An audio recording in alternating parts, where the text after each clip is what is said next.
Hey everyone, welcome to my final video of the year and the final video of Deep Sea December. If you haven't seen the other 3 videos we've done this month, please go check them out. For whatever reason, the last 2 just have not performed how I wanted. So I promise they're good, the Pokemon are incredible, and some of my favorites I've made. This week is special because we have fan submissions for ideas and a fan design as well that we're going to be recreating for the Wentano region. Let's get into it. Let's start with the submission that gave me this idea from the start.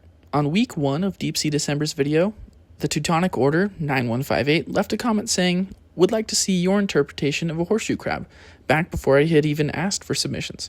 I read that and said to myself, now that's a pretty cool idea. And then I thought, Teutonic can't be the only one with good ideas. And so in the next video, I started asking for those submissions.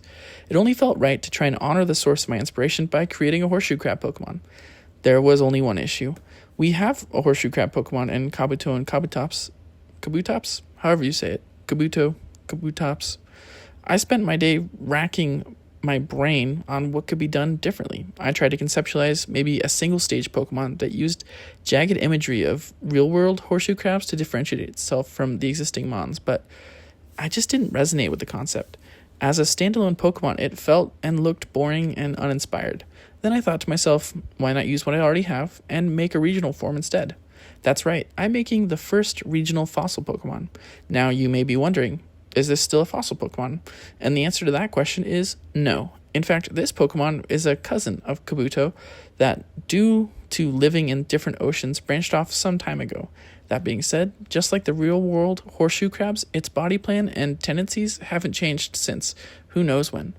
Wentano and Kabuto definitely has fossils that can be found on land as well, but scientists have found that Pokemon resurrected using these fossils are just normal Kabuto, rather than the specimens they find on the bottom of the ocean.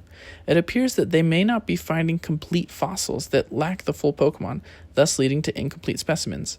I think of this like Galar fossils, where human interference created entirely new Pokemon.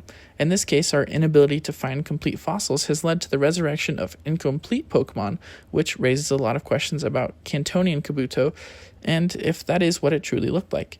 You'll notice specifically that my Kabuto has a large protrusion that raises up along the back of its shell, and then it has a tail coming off the end of its shell. To me, these are the features that Kabuto lacks that a true horseshoe crab has. Kabuto's smooth and plain carapace make it a shell of what a horseshoe crab should be, but I think that adding them into my design helps to magnify the storyline created about incomplete fossils, and that this version of the Pokemon is complete. The Cantonian variant may not look like this if it were complete, but it gives us an idea of what might have been. Meet Wentano and Kabuto, the sharp shellfish Pokemon. Wentano and Kabuto wasn't discovered until recently by deep-sea explorers, but it has raised many questions about its Cantonian counterparts. When Kabuto fossils have been revived in Wentano, they are identical specimens to their Kanto cousins, but these fossils are now believed to be incomplete as the living variant have additional features that may not have survived the fossilization process. So, what to do with Kabutops? One thing that I've always found interesting about it is that its body is incredibly bony in terms of structure. The way that its limbs flare out at the ends are kind of bone-shaped, and their bone-white claws add to this effect. It played perfectly into my concept that this Pokemon was missing something. With that in mind, I am in no way trying to fix the original design. I love it, and I think Kabutops is a great Pokemon. My goal instead is to try and find gaps that can be filled in order to expand on its concepts or add new ones. To do this, I've added a blade to Kabuto that can be then used to introduce new concepts to Wentano and Kabutops. When I was sketching out this design, I started to view its headpiece as if it was the perfect shape for a large blade. Now, Haxorus has already brought a similar concept to life, but my Pokemon is much older than Haxorus. In fact, I want Wentano and Kabutops to be the first dragon. I know that sounds weird, but from a biological perspective, all life starts in the oceans and makes its way onto land from there. I don't think this Pokemon needs to be like hyper dragon shaped in order to sell this concept, but I do want it to have the qualities and physiology to be the first stepping stones towards that. Now the cat's out of the bag. I'm making a regional variant of Kabutops that's a dragon type. Does this mean it's going to be a high-speed attacker that darts around in the darkness of the deep sea? No, but that would have been really cool. It's too late to change my design though. Anyways, moving on. This Pokemon's actually pretty slow, but with a high attack and defense and not a lot of special attack. I had thought of a lot of different ways to change the scythe-like claws on the original Kabutops, but since I added weapons to this Pokemon's face and gave it a new tail with another weapon, it felt like overkill for them to remain weapons themselves. Additionally, I wanted this Pokemon to have more elements of horseshoe crabs than the original, so here's what I came up with. What if the piece of the claws that scientists were finding was deceptively shaped, and in reality it supported a much larger piece of carapace? Each claw holds 1/4 of a sphere that, when pulled close to the body, create a shell shape of a horseshoe crab. I imagine that this Pokemon folds up in this way and swims slowly close to the ocean floor as it creeps up on potential prey or scavenging sites. There are still sharp blades on the edges, and they can cut or slash through anything, but the overall purpose of this Pokemon's arms are to create a much larger shell in appearance as it lurks around. I also think that these Pokemon could have used these pieces to punch other Pokemon just like Mantis Shrimp might. For those of you unaware, the Mantis Shrimp contracts its arm muscles in such a way that when they're released, it causes its arms to punch forward, moving at such a high speed that it separates the water it punches, boils it, and then creates a sonic boom. I'm not even kidding, this is very real, and it's a very small animal. I imagine that this Pokemon has that kind of punch, where it may not move quickly itself, but once you're close to it, it can unleash that level of an attack. You'll notice that this Pokemon's tail is also much longer than its Prevo, and is a feature found on the original, but now stretched into a new shape. This works twofold for me. It adds the horseshoe crabbiness, but it also adds to the dragon typing that I'm giving this Pokemon. As a water crab type dragon, I want it to try and toe the line of all three of those things. Meet Wentano Kabutops, the dragon shellfish Pokemon. Wentano Kabutops have been recently discovered, but some believe them to be among the oldest dragon types, with an impressive lineage that stems from them. Their strange claws can act as both a defensive shield or a volatile punching mechanism that can literally boil water around them. Though generally passive, you can never be sure that they won't strike at you next. Okay, on to the trickiest request to tackle for today's video. Crack Open a Cold One, also known as Chariot, submitted via Discord asking for something they'd never seen before. A Pokemon that starts off massive but gets smaller as it evolves. The idea around it is that as it evolves, it condenses its power together so that even though it's tiny, its power is much more focused. This was an intriguing concept to me because Chariot is right. It doesn't exist in Pokemon. The hard truth is that I figured out very quickly why it doesn't exist in Pokemon yet. There are no real-world examples of animals that get smaller as they get older, at least that I could find. Technically, we could do something like a big, strong animal that gets really old when it evolves, and that would rationalize the shrinking. Maybe you could have psychic powers that get stronger with age. I just came up with that idea while writing the script, so no one steal it, it's mine. Dibs, dibs, dibs, dibs. I was flat out of ideas when trying to come up with this Pokemon, though, so I had to get creative. What if my Pokemon had a body that existed in two parts, an outer body and an inner body? That way, I could rationalize making the inner body larger when it evolves, but the outer body could still get smaller. That's why I decided to make a jellyfish Pokemon, as its body structure will lend to this concept. Specifically, this Pokemon has a smaller inner body that can emit light, but inflates a large outer body as a defense mechanism to make itself much larger and more intimidating. As an electric type, it can use 3 bulbous tentacles to shock those that come near it, but the head and body themselves are fairly fragile. Because its electrical abilities are actually quite weak, it relies on this much larger, imposing figure that it creates in order to keep predators at bay. Similarly, it can also control its bioluminescence to grow brighter or dimmer dependent on the need. But that being said, it can't turn it off completely. This is because this Pokemon actually has a symbiotic relationship with a deep-sea algae, or algae, however you say it, that produces the electricity that it needs for self-defense. This algae relies on the light produced by this Pokemon's body to feed. The light isn't an electrical signal, though you might have expected it to be. Instead, it's just part of this Pokemon's body. I expect that this puzzle would confuse Pokemon scientists for decades after discovering this Pokemon. The algae inside this Pokemon's body needs light to feed, but if that light is produced by the energy that they provide their host, then you create a loop that's constantly losing energy and isn't sustainable.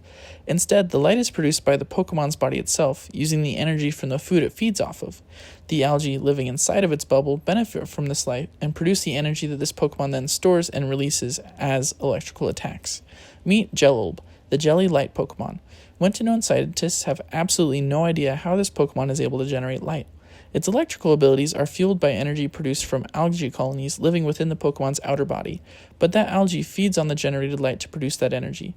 Further study becomes difficult as this Pokemon can only be found near the bottom of the ocean. So, how are we going to shrink the overall footprint of this Pokemon while making its evolution more powerful? The answer is complexity. You may have noticed that Jello is really only 5 parts: the little circle, the big circle, and the 3 tentacle bulb things.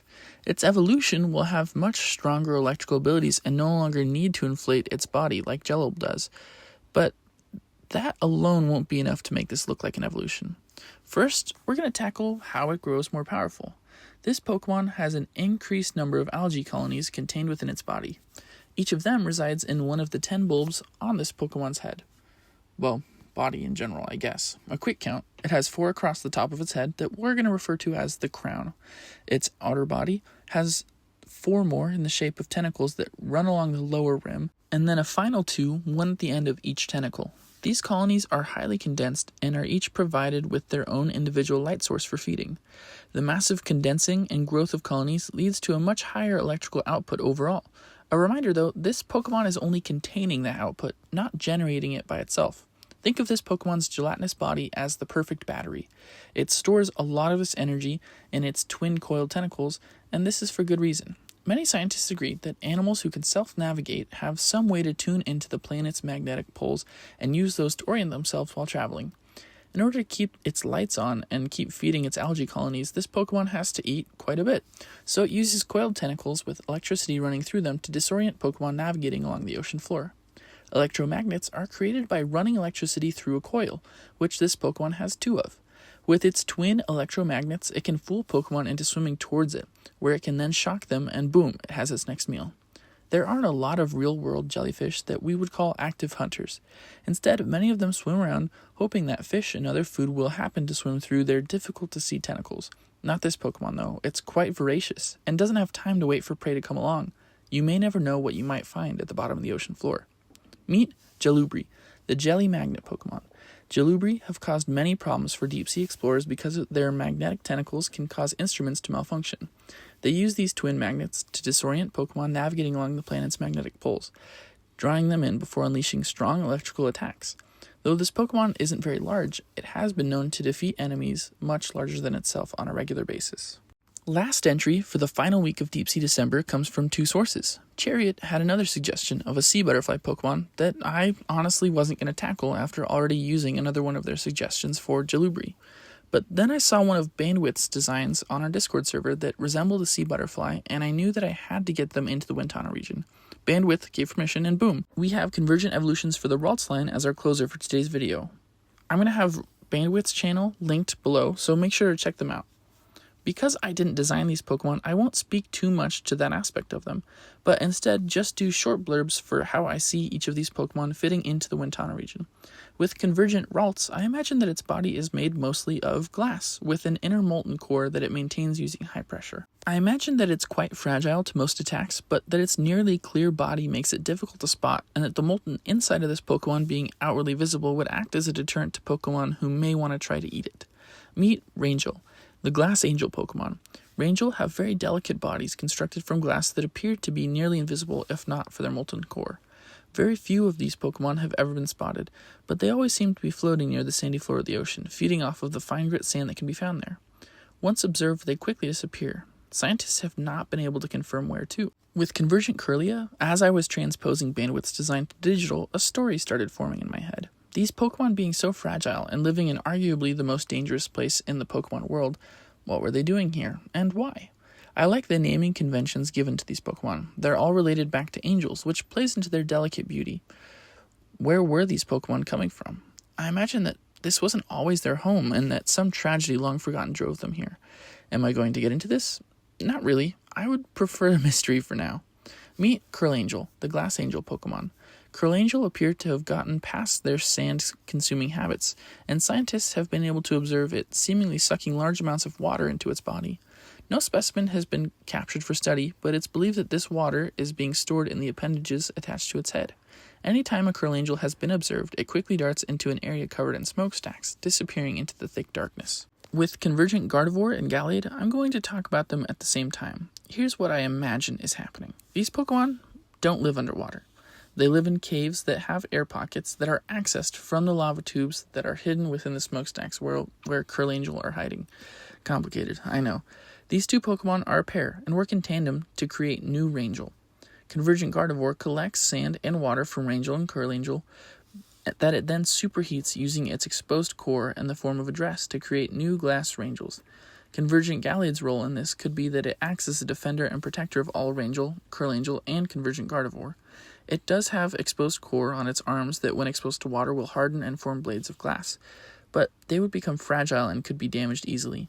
It tries to instead guard the entrance to Gardevoir's foundry, but will leave the cave if it were to hear the cries of a Rangel or Curlangel in danger. Meet Garcerif, the Glass Seraph Pokemon. Garcerif are capable of creating new life from sand and ocean water and are working diligently to rebuild what once was. They seem to be working against some kind of clock to create more Rangel, who then assist it in their efforts by bringing more sand to Garcerif.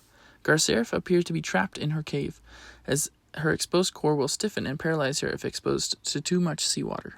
Meet Seraphade, the Glass Seraph Pokemon. Seraphade are the loyal companions of Garcerif and stand guard to her foundry. Though hypothetically more Seraphade could evolve, the existing Curlangel have yet to find the sunstones necessary to do so. Seraphade's body does have exposed core on its arms, which can be used as deadly weapons, but they become fragile if they're cooled by the seawater, meaning they can rarely leave the cave that they call home. And there you have it. One regional form, one brand new Pokemon, and one convergent evolution with a tragic backstory to cap off Deep Sea December. A heads up, I'm not going to post a video next week. I need a break for the holidays. But get ready for a new ghost type when we do get back. Thank you again to everyone who submitted ideas for this week, and to the over 400 of you who have subscribed to my channel. Enjoy the holidays, and until next time, I hope you like what I've made, and that it inspires you to create something of your own. Oh, and go check out my other videos. They're good, I swear.